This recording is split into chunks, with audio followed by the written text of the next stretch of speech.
And that's basically all geostationary means. Is according to where it is on the ground, it seems like it's turning with the Earth instead of getting far ahead of it. So, and that's just it's further away. And basically, the physics behind that is it's going fast, but it's going super fast, but at the right the right altitude too. So it's getting that perfect combination, pretty much. To just kind of go parallel with where it's meant to be on like a Earth location. I hope that makes sense. I'm kind of like speaking whatever, but it's like I don't know. For instance, you're actually going faster on the outer edge of a circle, right? If you have like a dot on a smaller circle right here, and you got another dot out here, this one's actually having to go faster to keep up, but at a right distance that it needs to be for a perfect, signal and to have like good reach across all the areas it's meant to. And so, yeah, it's basically just paralleling the surface. I don't know. It's a bit fancier than just a low Earth orbit, which is lower altitude, and it can actually kind of get ahead of where it is and go faster. So, if that made any sense. And the trick with it is, the Earth itself is rotating, so your speed has to also account for that.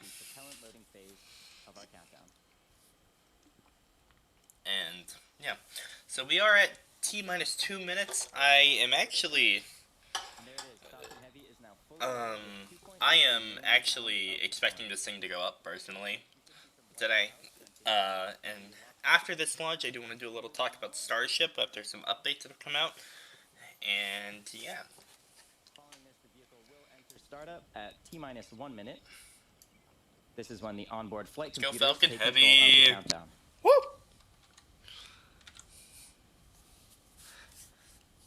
And shortly after and the this is vehicle at enters the startup phase, LC-39A. That's the our launch LD pad. or launch director should give the final go for launch. All right. For those callouts. We get under a minute this time, we'll be good. I know they had to do some engine swapping earlier, last week, so let's hope everything's nice and good. After a static fire, they realized a couple things were wrong, but here we go. Falcon Heavy is in startup. All right. There we go. Falcon Heavy has just entered the startup phase. Looks like everything's green. That means the flight computer on board is taking over, and everything's and with automated. Confirmation of go for launch from our launch director, Falcon Heavy is ready to go to space at T-minus 37 seconds. I am also ready to go to space. ViaSat-3 mission.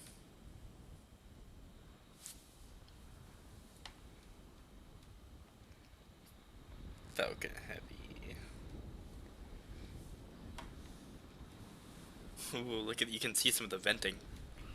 I mean, you see a lot of venting. Look how clean the center core is, because it hasn't even been used, and these two outer ones are so burnt. This is the one that's barely been... I say barely, but it's been used 3 times. But this one's been used a lot more. 7, 6, 5, 4, 3, 2, 1. Ignition. Engines full power, and liftoff of ViaSat-3. Go ViaSat, go Falcon Heavy. Oh yeah. Vehicle is pitching downrange. They're going. M1D chamber pressure is nominal. That thing's booking it off the pad.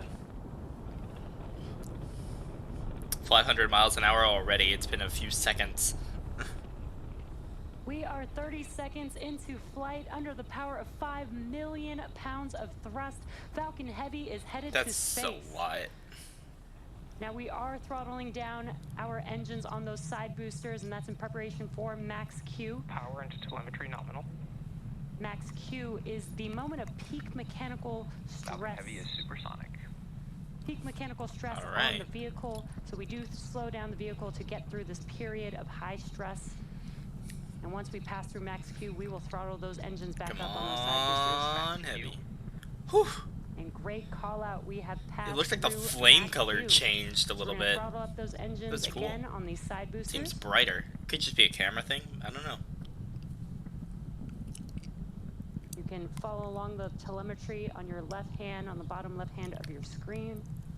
So keep in mind, there will be no landing of these boosters today, so it's odd. It's very odd for SpaceX to do this, but you know, it's whatever the customer wants.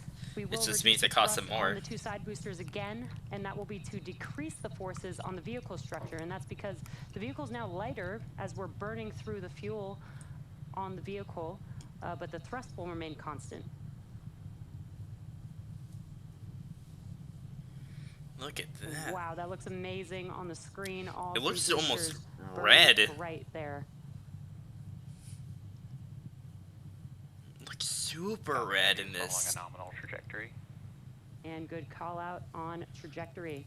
Whoa. Now again, we're gonna. Why does it look throttle so down the red? side boosters, and then the next event coming up in That's about a minute, or just under crazy. a minute, will be I'm assuming Pico, that's the booster camera? engine cutoff. I don't know.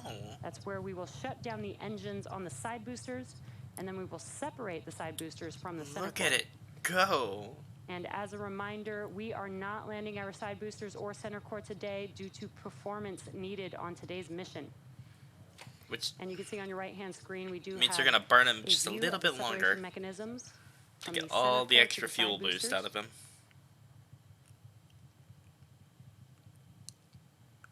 Alright. Whoa, there's colors. So And weird. Pico, or booster engine cutoff, is coming up here Here we go. in a Pico. few seconds. MVAC engine chill has started. Are you gonna let go of the... Or are they still burning? I'm sorry. Booster Ah, engine that's cutoff. Pico. There you go. Side booster separation confirmed. Both side boosters FTS is safed.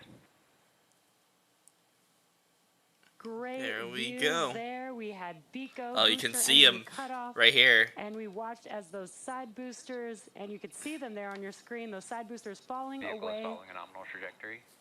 falling away from Falcon Heavy's center core. Whoa, the color. Awesome so views. weird. That's going to wrap it up for the side boosters today. The next event coming up here. Now those in side about boosters will 30 just seconds or fall so is and main go engine splash. cutoff. That is also called And pretty much MECO, break. and that will be on the center core, followed by stage separation and then the startup of our second stage engine.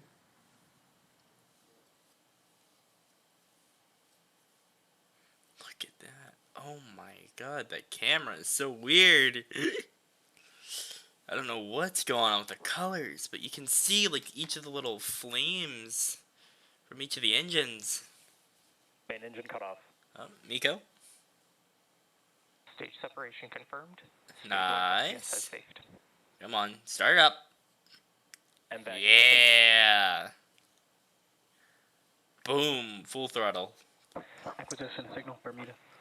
And we got some great views. We watched MECO as the engines on the center core shut down, stage separation, and now you can see on your screen that the MVAC engine has ignited. Now we are coming up on fairing separation.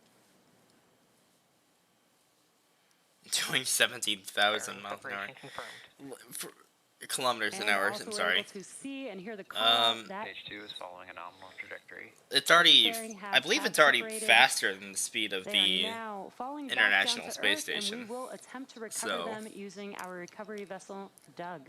It's crazy.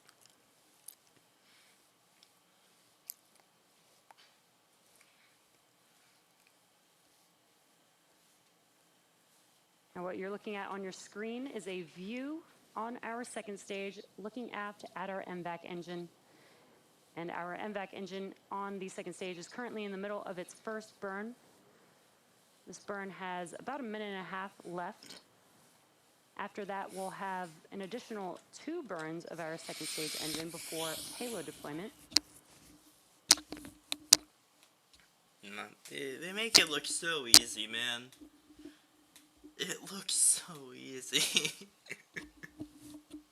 This thing On is your left-hand so screen, immensely you can see a complex, map and of the mission trajectory. And it on your just right-hand looks screen is a live easy. view of the MVAC engine. As a reminder, our main payload for today's... Stage 2 continues to follow a nominal trajectory. Good callouts. Our main payload for today's mission is ViaSat-3, and we do have 2 secondary payloads on board as well from Gravity and Astronis. Little That is the hitchhikers. Gravity Space 1 and Astronis's micro-geo satellite.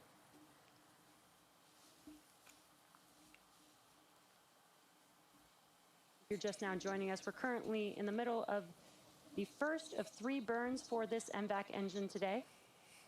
The next event coming up is in just under 1 minute and 15 seconds. We will have SECO 1, or what we call second engine cutoff 1. And that will end the first of those 3 burns. Today's mission marks SpaceX's 28th launch this year, 227th overall mission to date, and our 5th operational Falcon Heavy mission.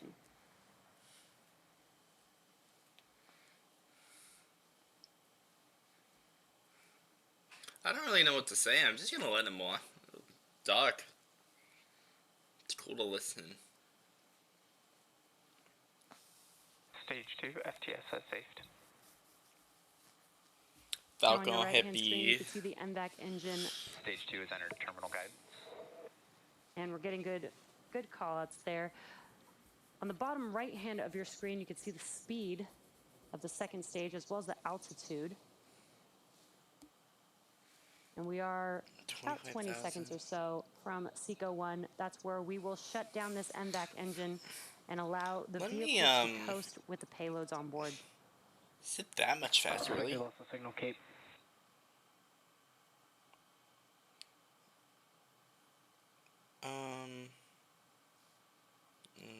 Kilometers an hour. I'm sorry. 28,000. What am I thinking? I'm thinking 17,500 miles per hour. It's 28,000 kilometers per hour. You see that MVAC engine beginning to That is shut the speed down. of the International Space Did hear Station. a call out for expected loss of I'm gonna make signal. sure I know these numbers off the top of my head before I just start speaking like crazy. Nominal But yeah. parking orbit. So it is And going we slightly got slower than the ISS, confirmation actually. of good orbit. So with confirmation of second engine cutoff and a good orbit, we'll be heading into a coast phase until our second relight of our MVAC engine They're gonna around the relight it. T plus 30-minute mark. We'll come back to bring you live coverage of that second burn in about 20 minutes. So until then, sit back and enjoy the space tunes. It's just in the cold darkness of space, you know.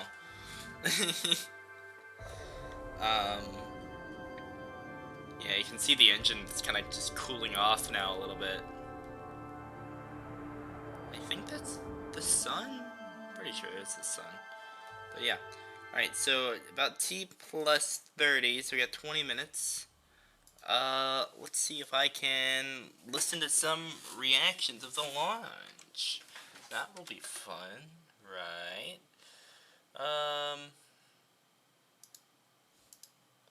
Alright, here we go. NASA space flight. In chat. Well, it may take a while. Especially 59 seconds. There we go. The flight computer should now be commanded to Alright. perform the final pre-flight checkouts in about go or not. Fingers crossed. We're gonna Prep watch select this. Into 14, the final 13, 10 seconds 12, of the count. Here we 11, go. 10. Let's go. We're gonna watch the launch 5 again seconds. from a different point of view. I just want to see what kind of shots they get off of this. There we go, we've got ignition. Oh my god, look at that. And liftoff. We have So liftoff bright. of the first fully expended Falcon Heavy carrying ViaSat-3 to geostationary orbit. We're clear the tower. Let's listen in for the rumble of those 27 Merlins.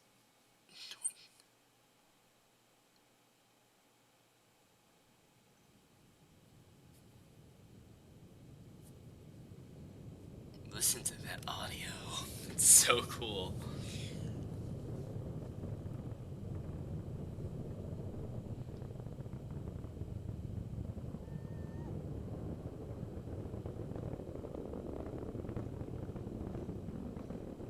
Look how bright it is.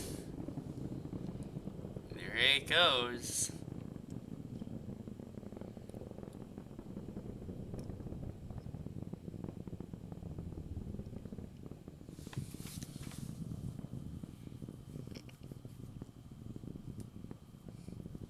You can hear the car alarms in the background going off. We're past 60 seconds. That's left, crazy and the that it does rumble of set those off car 27 alarms. Merlins continuing as this fully expendable vehicle is heading up into space, past max Q, the Just the maximum vibrations, aerodynamic right? pressure that the vehicle will be feeling, or experiencing rather.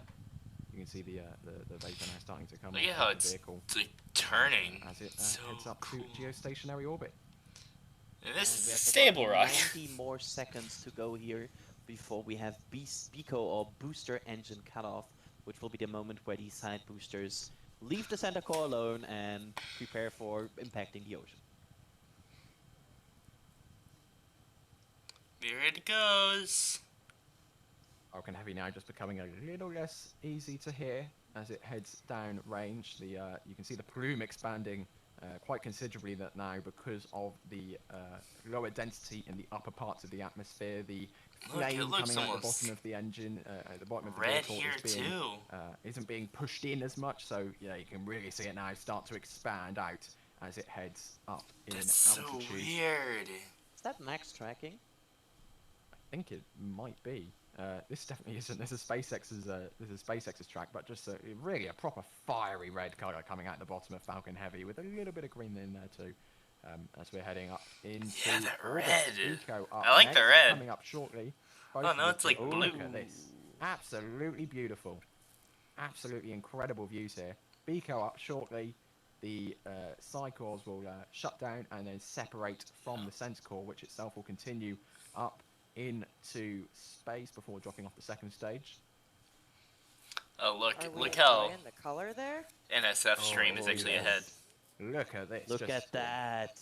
Fiery red mixed with some light greens as well as Bico is now upon us and the boosters are separating off of the side core. Yeah, you're gonna get quite a show. There's still some golden sunlight right behind me. Look at this guy. And there comes Absolutely BICO. incredible. Oh yeah. You can really start to see the jellyfish starting to form there with the sunlight bouncing off the top of shining through the upper atmosphere because it's set on the ground, but because of the increase in altitude, it's yet to set, technically, I guess, at the location which Falcon Heavy currently is. I mean, just look at that. The trail really, really visible there from Falcon Heavy. That's Just crazy. absolutely incredible. The sunset colours shining through the plume of where the vehicle has been, and then the deep, dark blue sky behind Oh, it. you guys! Whoa! I don't know if video can do that justice, y'all. The full plume is going from a Oh, light wow. blue to a pink to an orange to a yellow, and then a shining white. You can see Look on at the the left left there view. that, yeah, the plume, the expansion of, you can see kind of 9 legs That's coming out the bottom. Those are from each crazy. of the engines. Just looks incredible. Up. And it stopped. And I think, yeah, we now have MECO, main engine cutoff. So the next thing we should see is the startup of the second stage engine, which we can see here, the MVAC Whoa, engine. look at that. You can see the sun on the horizon. Oh, That is yeah. beautiful. Wow, this launch is delivering on visuals. There you go. I agree. I think agree. It might But it's be got some in crazy close, colors. competition with USSF 67, whether it's the most beautiful Falcon Heavy launch later. I guess we'll have to do a poll of that in a few days' time once we've been able to let the launch sink in. Next up is the fairings. They'll be popping off and being recovered. The only pieces of this launch being recovered, and then that will unveil the 3 payloads, the 6.5-ton ViaSat-3 and its ride shares to the very, very, very thin parts of the atmosphere, at least compared to on the ground, as the second stage reaches over 18,000 kilometers in, not 18,000 kilometers, 18,000 kilometers per hour in velocity, 138 kilometers in altitude. I think he's booking it. And just look at that. I think, is that bright dot on the top of the screen the second stage? I'm trying to think look that- carefully. Oh, wow, We're talking about this. That looks just beautiful. That's amazing. I think so. Wow. Yeah, you can see the plume of the So good. three center core still kind of lingering in the sunset there. The sun now obscured behind the Earth with the onboard views from the second stage, and you can see here. Yeah. I'm gonna And watch just it all to the way point to out what was Seco. happening right now. Right now, this first burn. And then we'll will watch bring the, Tim bring it Dodd's. into a stable orbit, and then the second burn, SES2 at 29 minutes and 42 seconds, will basically bring the second stage on the trajectory to GTO, and then we'll fill it to a full geostationary orbit after 4 hours and 4 hours and 22 minutes. Sorry. And then the satellite is planned to be deployed after 4 hours and 32 minutes from now. So really a long mission here that SpaceX has to perform. Yeah, this is certainly not one for the teams at SpaceX to just, oh, we've launched it, time to go to bed. Definitely not one of them. It's a long endurance time for the teams in mission control and also the satellite customers who are on board. Second stage Merlin 1D vacuum still burning bright because there's no sun to overcompensate the camera. You can see now as it very, very thin blue line of atmosphere still visible. It's just launching into the darkness. And that will, I mean, the sun's still out where I am. As the second stage flies around It's about the sunset, dark but side of the planet. Over 7 minutes into flight now, still coming up on Seco 1, the first cut-off of the second stage. That'll come once it's reached its parking orbit, they call it, so we're in a parking orbit. And then You can see the orbit slowly forming and expanding. You can really see how it slowly but surely goes longer and longer here. And I bet there are some SpaceX engineers here who are really happy that this thing finally took off. Because this Falcon Heavy really didn't want it to launch. No, it's been lingering on 39A for a short while now. Not only has the ViaSat payload been a little bit of a delay on the actual launch date, but also the weather not complying in Florida. I'm sure they'll be happy to just get this off the ground. Yeah, and 8 also minutes into with flight. the ambitious timeline for this year and like the ambitious goal that Elon Musk has set previously for about 100 launches, having a rocket on the pad for a week, or even 2, that's kind of like rocking a blank view. And there we have Seco. alright, Seco. It's always good just to listen to what they're saying. Let's see what the time is. 18 minutes. Alright, so I think we have time to watch Tim Dodd's launch. And we will do that because I love Tim. He has wonderful reactions. And I want to hear him react to the colors. Alright, so 2 minutes, 2 minutes, 1 minute, 1 minute, 55 seconds. He looks good. He looks good. 37 seconds with the ViaSat-3 mission. He looks like everything is good, so. Wait. Oh god. I'm being bad at... Get ready. Don't forget, I will answer as many questions as I can afterwards. But for now, we've got... Alright, let's, imminent launch, so here we go, guys. T-minus 10, 9, 8, 7, 6, 5, 4, 3, 2, 1. Engines full power. And liftoff of ViaSat-3. Go ViaSat, go Falcon Heavy. Yes. oh yeah. Vehicle is pitching downrange. See, he's just watching the SpaceX video. Which, that's what I was watching too, so.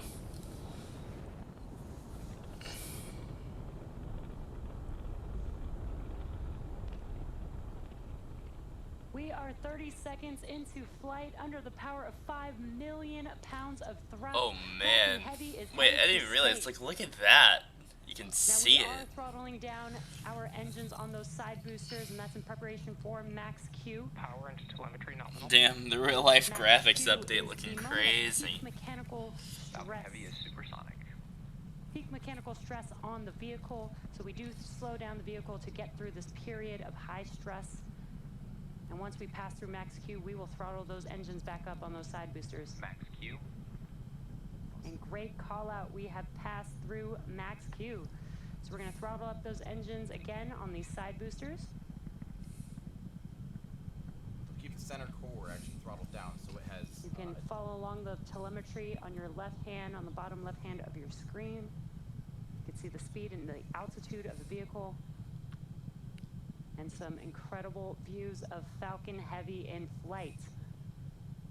Now, 2 minutes into flight, we will reduce the thrust on the two side boosters again, and that will be to decrease the forces on the vehicle structure. And that's because the vehicle is now lighter as we're burning through the fuel on the vehicle, but the thrust will remain constant. It's so Wow, red. it's amazing on the screen, all three boosters burning bright there. And they keep the center core throttled down so there's additional propellant left over, so that they can do booster separation. There's still a good third amount of propellant left over in that center core to be able to continue on, basically just aiding in that pushing of the upper stage, so the upper stage can get more done. Will be BECO, that's booster engine cutoff. That's where we will shut down the engines on the side boosters, and then we will separate the side boosters from the center core. And as a reminder, we are not landing our side boosters or center core today due to performance needed on today's mission. And you can see on your right-hand screen, we do have a view of the separation mechanisms from the center core to the side boosters. There we go. It's likely flying And BECO, into or booster engine cutoff, is coming up here in a few seconds. MVAC engine chill has started. Oh yeah. It looks so good. There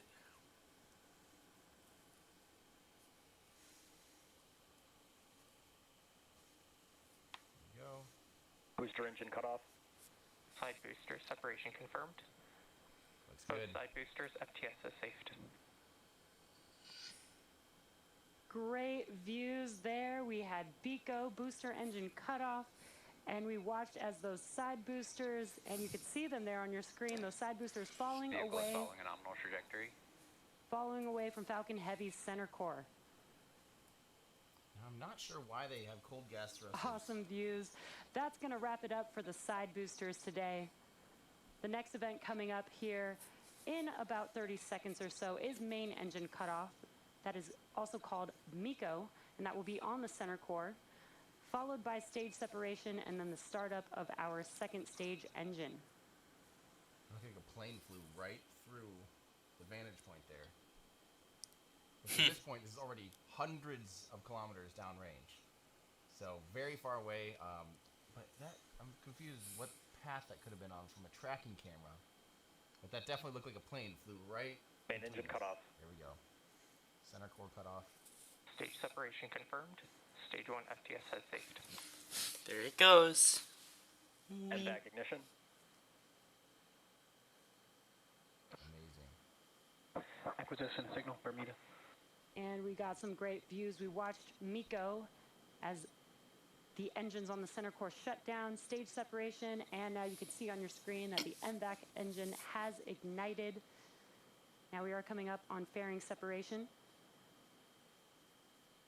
So just a fun little note to Separation confirmed. fairing separation. And also we're able to see and hear the call out that Stage 2 is following a nominal trajectory. So I do want you guys to see that the rocket has experienced sunset twice today, because on the launch pad it experienced sunset, I don't know, 45 minutes ago or whenever it was, in Florida, and then it flew up and got high enough where the sun basically rose again, and so its exhaust trail is going to peak out, and you'll see from pictures, hopefully from photographers and stuff, we'll see all of a sudden the exhaust will be illuminated in some spots, and then now it's flying away from the sun, it's flying east. So the sun is setting again for it. So it's actually able to see two completely separate sunsets, which is always a pretty crazy thing. I had that happen once on a flight where I watched the sun set. We took off right when the sun set, and it came back up. It was really cool. second stage engine before payload deployment.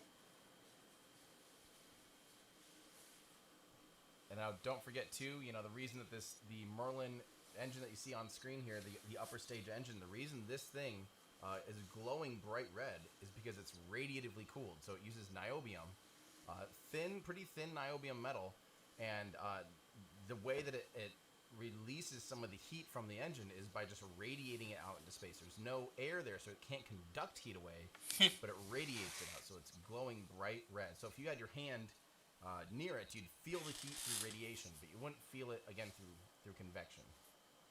On board as well from Gravity and Astronis. That is the Gravity Space 1 and Astronis's micro-geo satellite.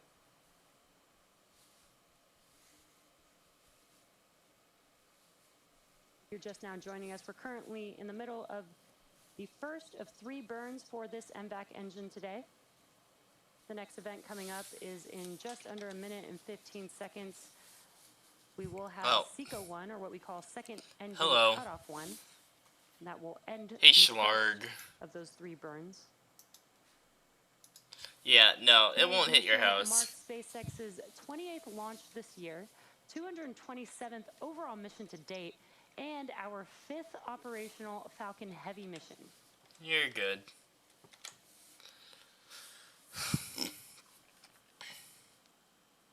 Operational. I was like, wait, this is not the 5th Falcon Heavy launch.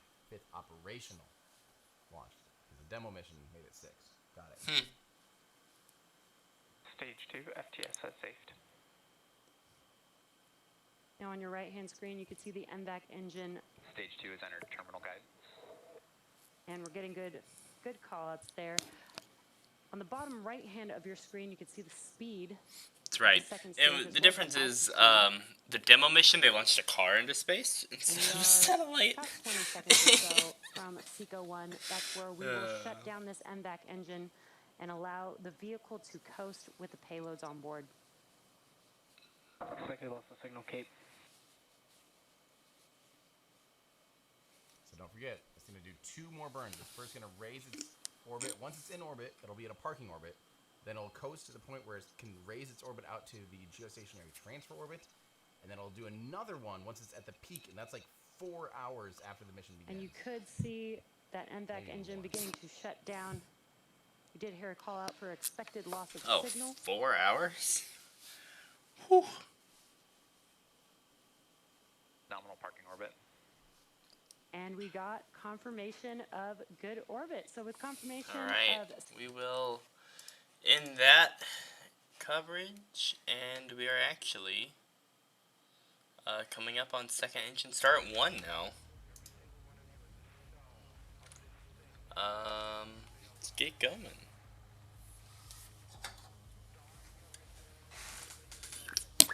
I didn't realize it was going to be 4 hours. I probably won't be sticking around for all of that. Coverage of the ViaSat-3 America's mission. If you're just joining us, we did have an on-time liftoff at 8:26 p.m. Is that the moon? from Kennedy Space Center's Launch Complex 39. That looks like the moon. What the moon doing? But our second stage is well on its way. Coming up next is the second of 3 total burns that the second stage needs to execute before payload deployment. Now for this next burn, we might lose ground station coverage partly through the burn, so while we may not be able to confirm SECO 2 or good orbit immediately after, our team on console will be able to confirm this when we acquire signal from the next ground station. Now this burn should last just about 2 minutes and starting any second now. Yo, look at the moon.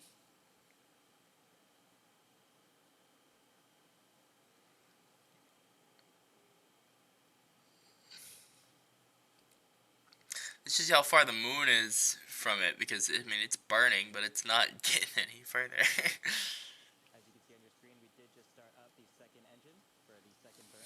Oh, yeah. Let's go, Falcon.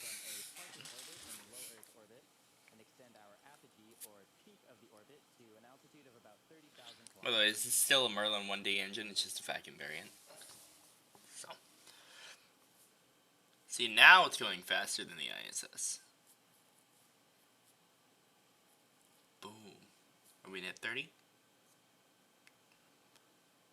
6. Oh yeah, we're gonna go way past 30. The next burn after this, the third burn, will take the lower side of that orbit and also extend it out to about 30,000 kilometers. put us in a geostationary orbit. 30,000 kilometers? Now, what's special about a geostationary orbit is it takes roughly 24 hours for a satellite in this orbit to complete one full orbit. 182. Wait, what? 30,000? Now, as I mentioned earlier, it does look like we have lost ground station coverage. So once we regain signal at the next ground station, we should hear a call out for SECO 2, and that You mean 30,000 kilometers an hour? As far as live coverage for our third and final burn, that will occur in a couple of hours from now at the... Because you're already at 182 kilometers. There's no way you're going up to... Are you going to 30,000? Wait. How far is the moon from Earth? In kilometers. You're on like 1/10 of the way? Is that actually what they're trying to do? It's 30,000? I have no idea. Second engine. That's a lot. Stage 2 is in a good orbit. Now, as far as live coverage for our third and final burn, that will occur in a couple of hours from now at the Okay. 4-hour and 22-minute mark. A couple of hours from now, the T plus 4 hours and 4 hours. I hope you all stick with us, and we will see you then.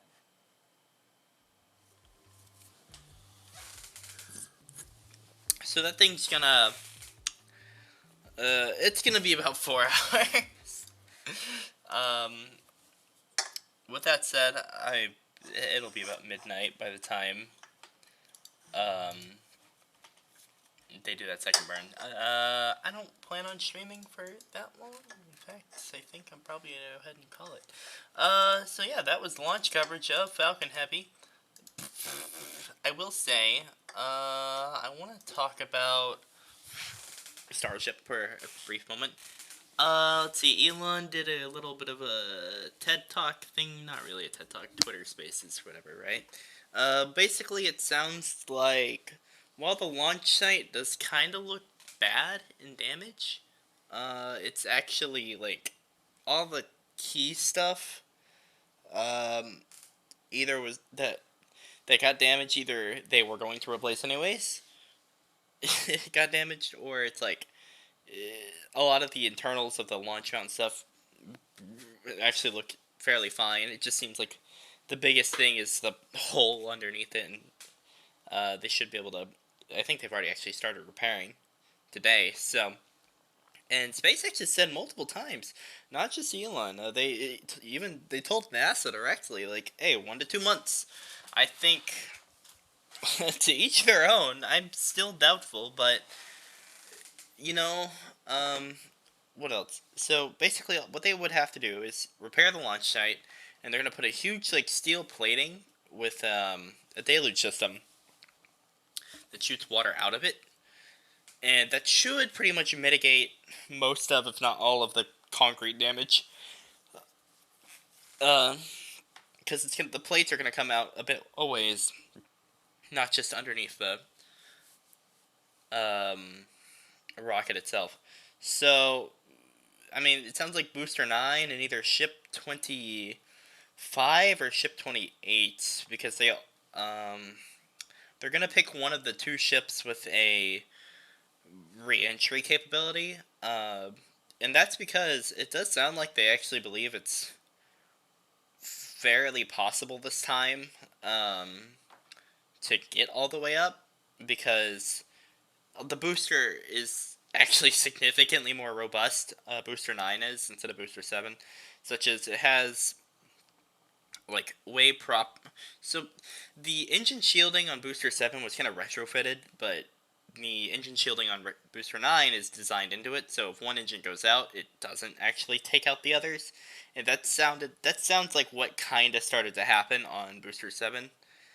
So much so that it actually damaged the hydraulic power unit, which means they lost their ability to steer on the way up. And that was actually confirmed. It sounds like one of the possibilities is concrete damage to the engines, but from what they've seen, it seems highly unlikely. It seems like the real culprit is a fire started somewhere in the engine section, and because of the like retrofitting shielding, it still managed to kind of find its way to a critical unit and cause a lot of problems, and that's when, they lost pretty much all control, and eventually it started flipping. That should not happen on future flights anymore. In fact, the other thing is too with Booster 7, they started and the reason it like took off so kind of slowly is they pretty much babied one engine at a time to get them all started up. And the reason there was 3 out on launch was because they intentionally chose not to start them up because there was something phenomenal about it. Maybe that still could be concrete damage. It just sounds like they weren't quite up to speed, and so they just shut them down to prevent issues. But from what I've heard, it seems like... and the other thing is, I will go back to the engines really quick and say that Booster 7, like, each of its engines were pretty much different from each other. So it's like each one had its own little quirk to it. Whereas opposed to Booster 9 and onwards, the engines are pretty, like, they have reliability upgrades and stuff like that. And it sounds like the engines themselves are actually pretty in line with each other. So, it just seems like it's a better booster overall, and their whole goal is just to get the old stuff up and away because it didn't really matter to them that much anymore. So, but it sounds like they have a fairly good shot at making it to stage separation, and it sounds like they believe if they can get through stage separation, they'll pretty much make it all the way. And once they do that, they want to have the option to try a re-entry with a Starship to get a lot of data off of that, and that's why they want to put one of the re-entry vehicles on top of it. So, with that said, I mean, they sound confident that Flight 2 will go significantly better. And, they've said that to the media multiple times in about 2 months. Elon said 6 to 8 weeks. They told NASA themselves like 1 to 2 months.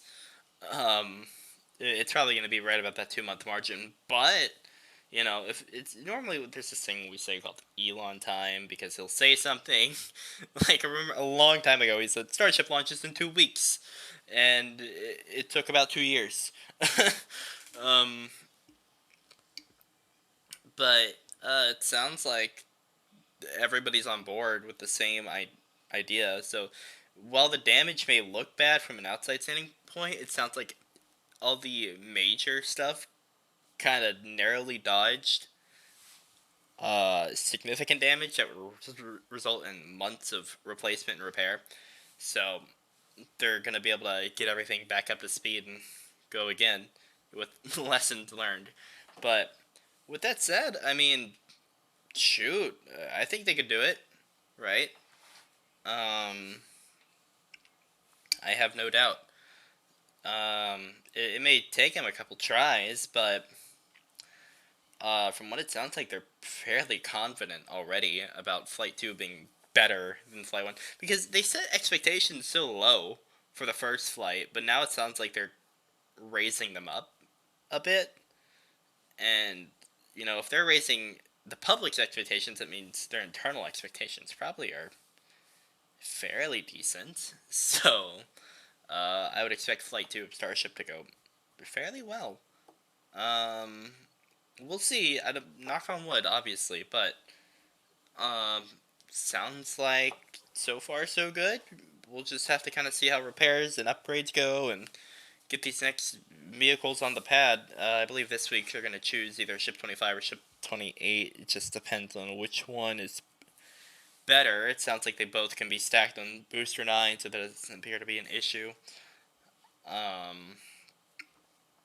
yeah.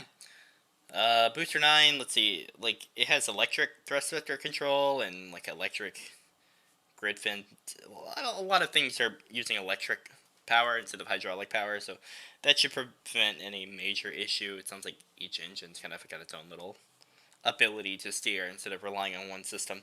So that's good. That's very helpful. But yeah, that's that. But we look forward to Flight Tube Starship. That will be coming. He said about 2 months yesterday, so May, June, late June, probably.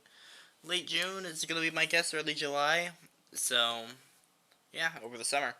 But that's gonna wrap it up for me. I just wanted to talk about that for a little bit because I know I gave an update a while ago, but that's just kind of as far as details go. It sounds like in about 3 weeks' time there will be another Starship update with kind of good, like, solid data on the first one, and, you know, at about that time, I would expect, if they are, I mean, I don't know, they announced a launch date about a week in advance, so they might have a month in mind at that point, but, yeah, we will look forward to that, and with that being said, I do believe I'm going to be wrapping up tonight's launch coverage. I do hope everybody watching is enjoyed. And I need to figure out what I'm going to do for the next few hours. So, that's all for me tonight, guys. And thanks for watching and stuff like that. And I will see y'all in the next one. Bye-bye.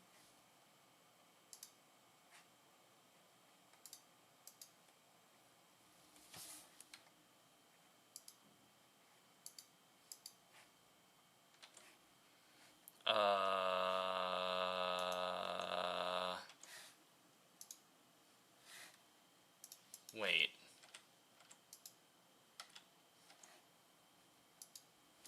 That's not good.